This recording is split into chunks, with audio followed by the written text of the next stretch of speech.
The Roman Gabriel Show. Listen to The Roman Gabriel Show at RomanGabrielShow.com or wherever you listen to podcasts. Jack Youngblood here, promoting Gabe on the new Roman Gabriel Show. Welcome to The Roman Gabriel Show, RomanGabrielShow.com. Anywhere you get your podcast, streaming television on DBTV, on Maybach's television, as well as Troption's television. Holyfield. Coming in with me, a fellow New Mexico Lobo. That's where I played my college football and had a lot of great talent come through there. And fellow Christian buddy and NFL Atlanta Falcons, has played in a Super Bowl and has coached at the high school level and helped kids from all backgrounds to be better football players, but better people as well. Terance Mathis joins us on the Roman Gabriel Show. Terance, how are you, my friend?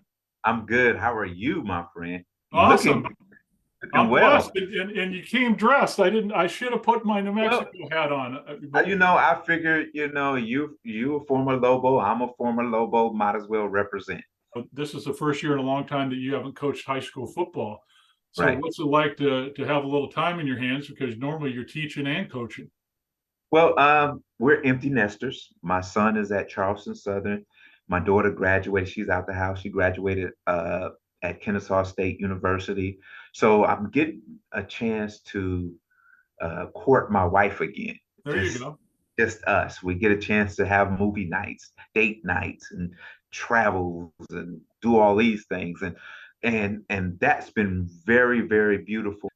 Besides that, is giving me an opportunity to better my skills as not only a man, but as a coach. Because I do watch, I analyze, I see how others are doing things, what I like, what I don't like, whatsoever. And it gives, instead of me being overly anxious to go back to coaching, I'm preparing myself. Let me put it another way. God is preparing me to take me to a level that I don't even know where it's going to be, but I know I'm getting prepared to do something that I'm not going to even believe that he did it for me. So I'm excited for the next chapter of my life. So I remember the last time we talked, you had a chance to coach your son. Is that right? I did. At least on the team? Yeah, that was a while back. Yeah, it was. Yeah. In high school, I remember that. I coached him his freshman year in high school. And it's funny because when that happens, everyone wants to say, oh, he favors his son more and his son is playing and this and that. Here's the thing. He played wide receiver. And here's the thing. He led the team in catches, and everybody think I called plays for him. I did not. I called plays for just as many as others, but it was him and the quarterback that formed the connection, and they were doing things off script. And we're making plays. Wow. And I'm like, well, it's not me, it's them too. So, sometimes I have to tell the quarterback, hey, stay on your read. I know he's getting open and y'all found, you made this bond together whatsoever, but stay on script and follow your progressions. And sometimes I see them breaking. I know your son appreciated that because my father rarely got a chance to see me play because he played for 17 years. So he played till I was a senior in high school. Yeah. Yeah. So two of the best years I ever had playing football was my 2 years in junior college in California. Right.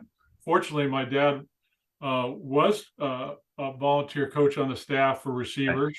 Right. Didn't coach me. He coached me off the field, but my head coach was our offensive coordinator, and that was probably the best 2 years of football I really enjoyed the most because I learned more in those, in that 2 years about preparing for the next level and about what it took to be a great player and what it took to mentally to study film and the off-season commitment that it took to play the game. So I was really blessed and fortunate that my father, put 2 strong years into preparing me for pro football. So that's the key. That's the key. When you have a parent that has played at that level and that understands the game and has a high IQ at that level, it's a benefit for the child. And that's what people didn't understand when I was calling plays for that team that year for his freshman team. So he's sitting right next to me. So he's understanding what I'm putting in and why I'm putting it in. He's watching film with me, after a game and or getting prepared for another game. So he's like me on the field. He knows exactly what the quarterback is supposed to be doing whatsoever, why we're doing these things. So it made him a better football player. And if that's one of the things that parents didn't like, that he had that advantage, hey, what are you supposed to do? Tell your son Well, go to your no, room you're and right. not listen to You're what I'm right. talking Are you about? surprised? Terance Mathis with us on the Roman Gabriel Show, former Atlanta Falcon, All-Pro wide receiver, and Fathom the stories that I hear from former players about their sons either going to college or even leaving college and getting an opportunity or getting afforded an opportunity to go to camp. It's almost, and I hate to say this, but it's almost like they're they have to be 10 times better yeah, than the next guy because of what their dads did. And that's right, not fair to them. They may be just as good, but they're expected the last the last that you've seen of me, you think my son needs to be right. right there now. He's not going to be there right now. I wasn't at that point at his age. So you got to give him a chance to develop into being the player that I was. Don't look See, at now me. for me, that was a positive for me. It Right, was hard, but it was a positive because right, at every level he was playing at every level I played at. right. So I Yeah, was like, what makes you think you can play pro football quarterback? But when you watch an NFL MVP prepare, when you yeah, watch what he does in the offseason, and back then, as you can remember, there wasn't free agency. So it was the right, same team, basically. right, right. So you really saw annually what a professional looks like and how that works. Exactly. But for Exactly. me, I always saw that as a challenge because Mhm. coaches would do exactly that to me. They would say, Right. it wouldn't say it, it would just be a known fact. I knew that I Exactly. was going to have to be better than the other guy, a Right. lot better. I knew Right. that he wasn't going to, even if I was better, he wasn't going to give me the chance to start with. Right. So for me, at every level, somebody either got hurt or if they didn't perform, my dad was really smart. He just said, listen, you have to prepare like you're playing every single day. You're going to get one Exactly. shot at this. And when you get Exactly. that one shot, you're not giving it back. Exactly. And so that's what God did for Yeah. me is open the Hmm. door. I did the work, but open the door Right. at every level. And Right. confidence wise, at every level, I got more confident because I just knew it's like, okay, I'm going to Right. start. Like when I came to New Mexico, I was coming from a honorable mention All American in junior college, one of the best Right. quarterbacks coming out of California. And as soon Right. as I got there, they stuck me at fourth string. Right. So I was always in a perpetual anger because it was like, okay, Yeah. I'm going to prove to you, it's like the Tom Brady chip on your shoulder, Hmm. that you Hmm. made a mistake, Right. and you're when I get to be when I start, you're gonna say you made a mistake. Right. Uh, Exactly.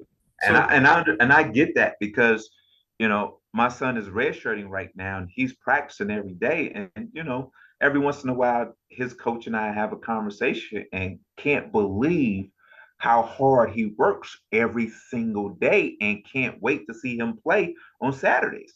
I and it goes back to him working out with me training him and never allow him to take a day off. And even when he was having a bad day, I used to say, you got to find something good out of the day. You got to keep going. We can't quit.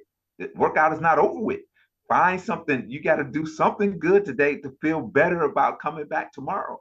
And he would do it, and then he well, would feel good. you gotta be, that's what concerns me about some kids today is that don't understand the sacrifice that you have to make in order to be great. Right, And for me, it was not only a chip on my shoulder, but it was intimidating to coaches because they knew coming in, I yeah, probably when I came out of junior college being coached by a guy who was one of the top offensive coaches, and then having a father that played professional football at the highest level, I knew mhm, as much or more about the quarterback position than my offensive. I knew that the day like I walked in right, the room. right, So it was tough on him because right. he knew that I knew. He knew that you knew, right? And that's how it is at my position, as a wide receiver when you come in. when you hire a new receiver coach, especially, when you're in the NFL and you step in that meeting room, you can't be intimidated with the guy that's in that meeting room that knows more about offense than you do. You just got to do your job. And then sometimes you just got to collaborate with him. Am I saying the right things? Are we on the same page whatsoever? You can't just say, do it my way, and forget all that I have done in the past and say, no, we're going to change what you do. With some guys try to change you up and make it so they can coach you and say, hey, I coached them to be that way. No, just add to what I have to Right. make me better. We look at the NFL today from when you left, Terance, and where offenses have come, where quarterbacks have come from, this whole RPO system, the shotgun. How would you have liked to play in this system, with 4 and 5 wide receivers, and where the slot position has come from? Because when you played, it was more about X and Z, the outside guys, but the slot positions become the dominant positions, especially with coordinators trying to find advantages. Was it this past weekend, Brady threw it 58 times? 58 times. And Mahomes threw it 68 times. 68 times. 68. I would have, if you passing the ball that many times and I'm on the field, I'm catching 15 or 20 of them. Right. That's in today's game, the way we were taught back in the day, how to run routes, read coverages, do the things that we've done, and playing in today's game, we'd have probably been a step above today's guys. Maybe today's guys are bigger, physical, and faster, but I feel that what made me the receiver is I was knowledgeable of the game. I knew where I needed to be. I studied each defensive back and their tendencies, their weaknesses, their strengths, the coverages, the linebackers, all these things. I was telling this to somebody the other day, is that, being a former quarterback, because I was recruited to New Mexico as a quarterback. And for 2 years, I sat in quarterback meetings, but played wide receiver. And I was taught to read the fronts, the shades. And then I was taught, well, when they're in this, they only can play 1 or 2 coverages. So when I used to break the huddle in the NFL, I didn't have to look at the secondary first. I'm looking at what the linebackers and the fronts are doing and going, oh, they're 3 across linebackers. Oh, they're playing cover 2, or they're playing cover 4. And I'm going, so that what made, I wasn't the biggest, the fastest in the game, but that what's made longevity for me, because I learned all the little. You guys didn't have the right now, the getting off the line of scrimmage is the thing that I see is really the big change, is that limited 5-yard bump zone. So you don't have a guy, if a guy whiffs on you, then you're, that's, you guys were still, could they put your hands on you until they threw the ball back then? Oh, let me tell you, once you get bump and run, when I played, you was latched on for 10, 12 yards sometimes. And if I was in the middle of a route and you bump me, you just bump me. But now guys get bumped and the play is on the other side and a penalty flag is being thrown. I'm like, wait a minute. He wasn't even involved in the play and he ran into the DB, or the DB ran into him, and there's a flag thrown. That's not football. That's not football to me. We've changed the game where we made it more fan friendly, more commercialized whatsoever. Is it better? I can't say it is better or is worse. Well, but you don't have the problem. But you don't have the problem you had, which is if you went over the middle, it was not going to end good. A lot of times it wasn't going to end good. And the thing was, and as I told you earlier, I used to study the safeties because I used to know which safety was going to come down hard and try to knock you out, or which safety was going to play it safe and just make sure of a sure tackle.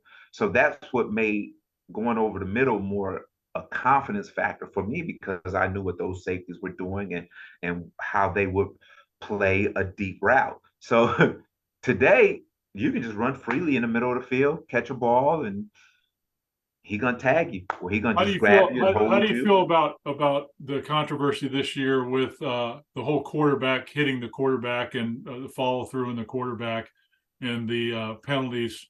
some of the incredible penalties that have been called on late hits on quarterbacks. I think what the league has done, what they have recognized is this. If and this is if you cut the head off the snake, the body dies. And they realize in the past years, if you take that franchise player, that franchise quarterback off the field, and he's not playing, ratings go down, attendance go down, records go down, and owners are not happy about that. So they had to do something because these guys coming off the edge are bigger, faster, stronger than before. And when they hit you, they're trying to intimidate you and take you out of the game. Not truly physically, but in a mental aspect, knowing that, hey, every time you drop back, I'm going to be there.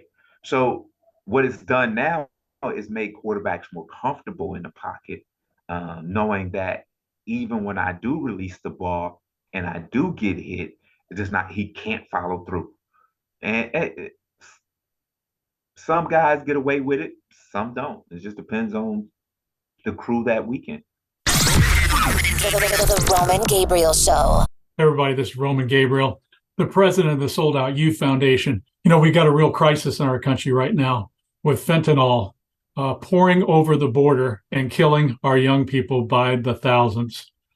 300 a day right now are dying in the United States because of fentanyl.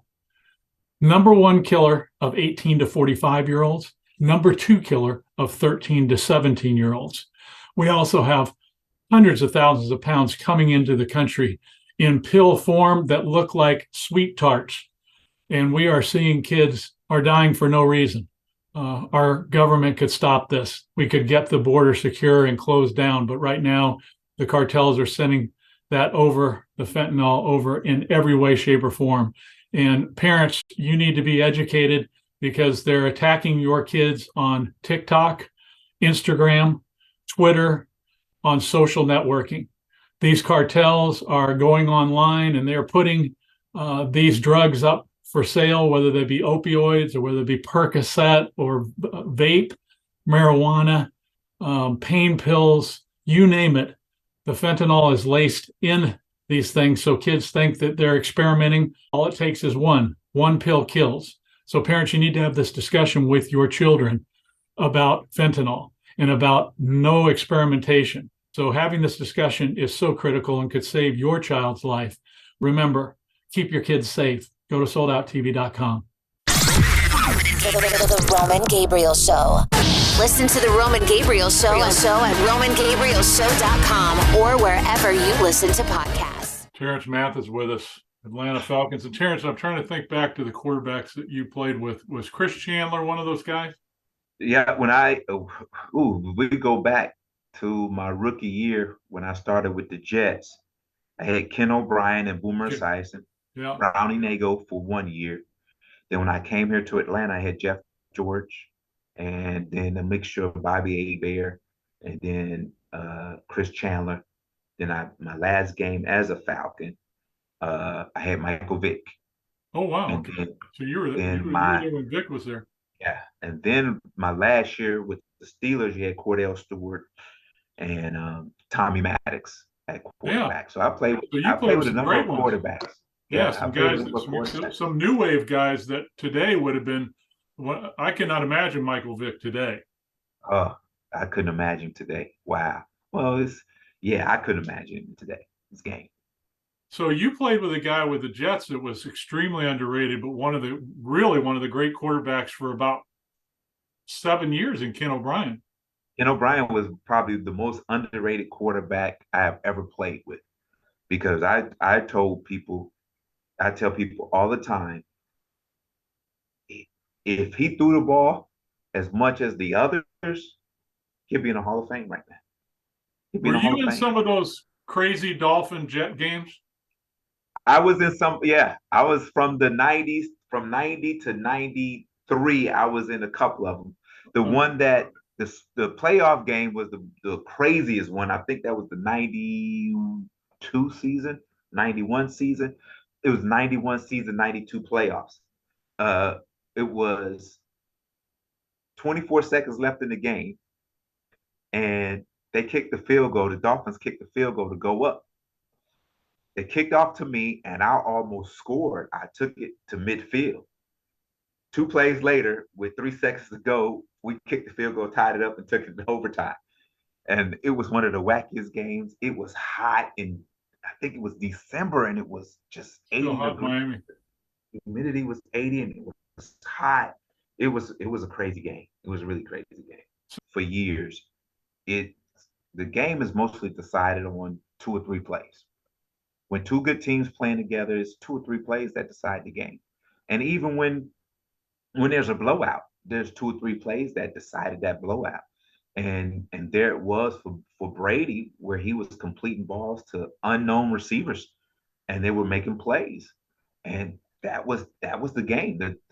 The 2 big first down plays, 15 yards or more, I think it was, were big plays that got them confidence that, hey, we can move this ball downfield and score. I seen the highlights of the last drive. So in today's game, it's 2 or 3 plays that decides games.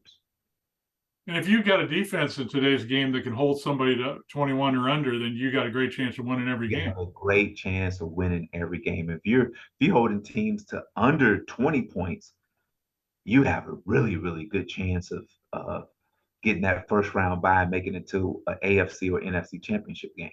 Well, let's talk about your Falcons. Beginning of the year, things were kind of bleak, and they've been playing a lot better football. Lost some really tough games this year, but even with injuries, they're still in the hunt. Right. Well, I call them the cardiac kids 2.0, because every game they get your heart to just the pounding, the pounding, the pounding.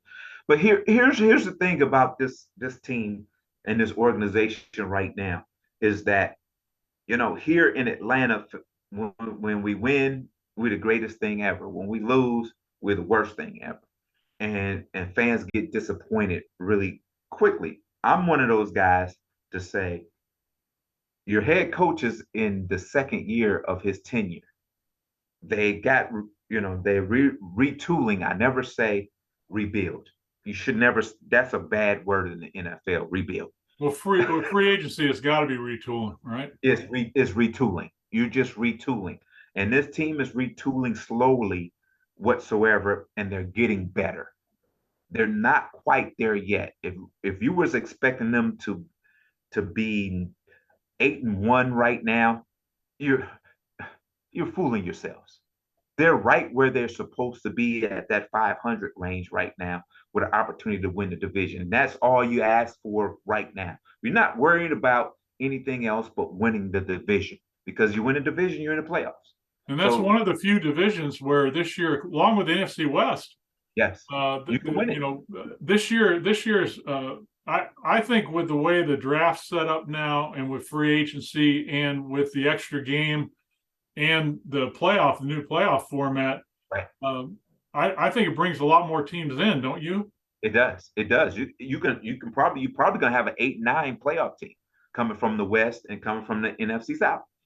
So you might have an 8-9 playoff team in there. And is that good for the NFL? I don't know. Is it? You would want teams that are three, like four, the Seahawks this year. That's an incredible story. Yeah. Well, I'm not surprised, because Pete Carroll does a good job of drafting and doing a good job in free agency. Good quarterbacks are hard to come by. I mean, They're people talk very about hard to come by. Yeah, the Mahomeses and the Bradys and the Josh Allens, but yeah, if you got a guy like Jimmy Garoppolo who can win at 73% every time he walks out of the field, he may not be a superstar, but winning's what it's all about, and that's what it's all about. To find that guy. Yeah, it's tough to find a guy like Jimmy G, where he's a star, but he's not a superstar, and he's gonna win games for you. That's the guy I want. That's that if needed be, we can throw the ball 40 times a game, and he's gonna complete 60% of them and help us win a game. Here in Atlanta, we have a situation now where everybody's talking about our passing game. We don't throw the ball enough. Do we have confidence in Mariota throwing the ball 25, 30 times a game? And and as you know, in today's NFL, at some point, you're gonna have to throw the ball 30, 40 times. And can we do it? Right. We haven't had to do it yet, but we're gonna get tested down the road because it's getting playoff time, it's getting crunch time, and you're gonna have to do some things uncharacteristic of who you are, which we are a running team. People are gonna start putting 8, 9 in the box and forcing you to throw the football. And the question a lot of us have is this: can we do it? Right. Because we haven't had to so far. Well, he's gotten better as the years gone on. Yes. That's for sure. And I think they're using his talents too, because these guys that can run with the football, there's just so many things the defense has to deal with when the quarterback's that extra running back. You saw that in Chicago with Fields. He's really coming into his own. So there's a ton of great athletes out there that, and then you look at a guy like Tua, who's not the great running athlete, but this new coach obviously has used his strengths. He's accurate. He's good on the move. And he looks like a different guy, with a system he's confident with. Well, here's the thing.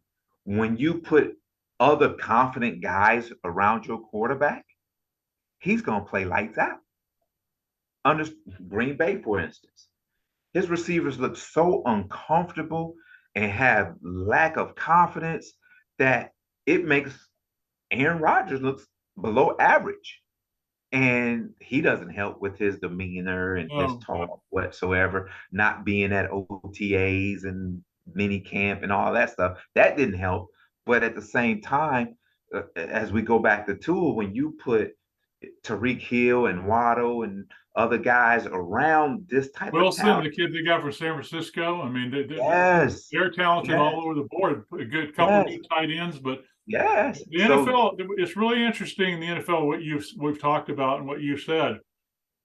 It's amazing when you get the right coach, how much a difference that can make. And this kid's smart. He's got a quick release. He knows where to go with the football. Now he's got guys that are weapons, and they're a good football team. I think they're they're going to be there a lot longer than people thought they were going to be this year. And he's a man of faith. Exactly. He's a man of faith.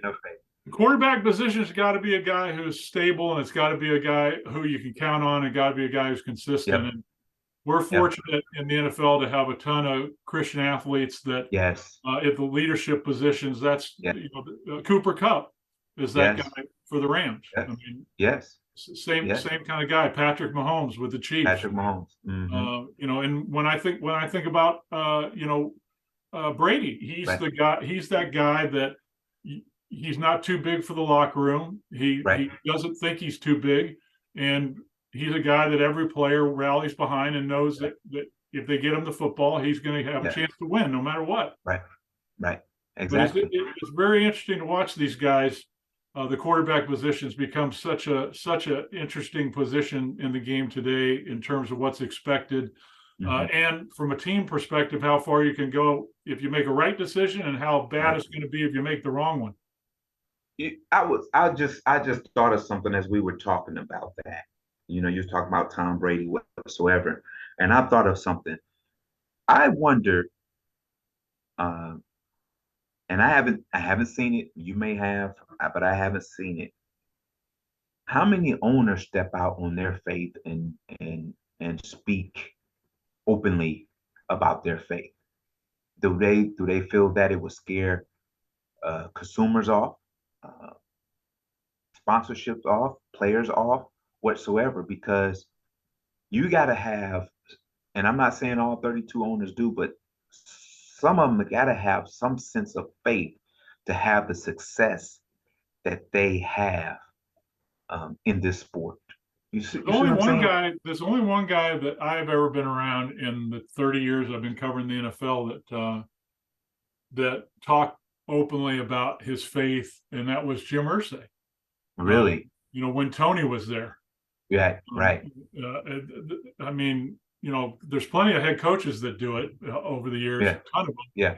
Everybody, thanks for watching The Roman Gabriel Show. And for more exclusive video and audio archives, go to our official website at romangabrielshow.com. That's romangabrielshow.com. And enjoy. We'll see you soon. Listen to The Roman Gabriel Show at romangabrielshow.com or wherever you listen to podcasts.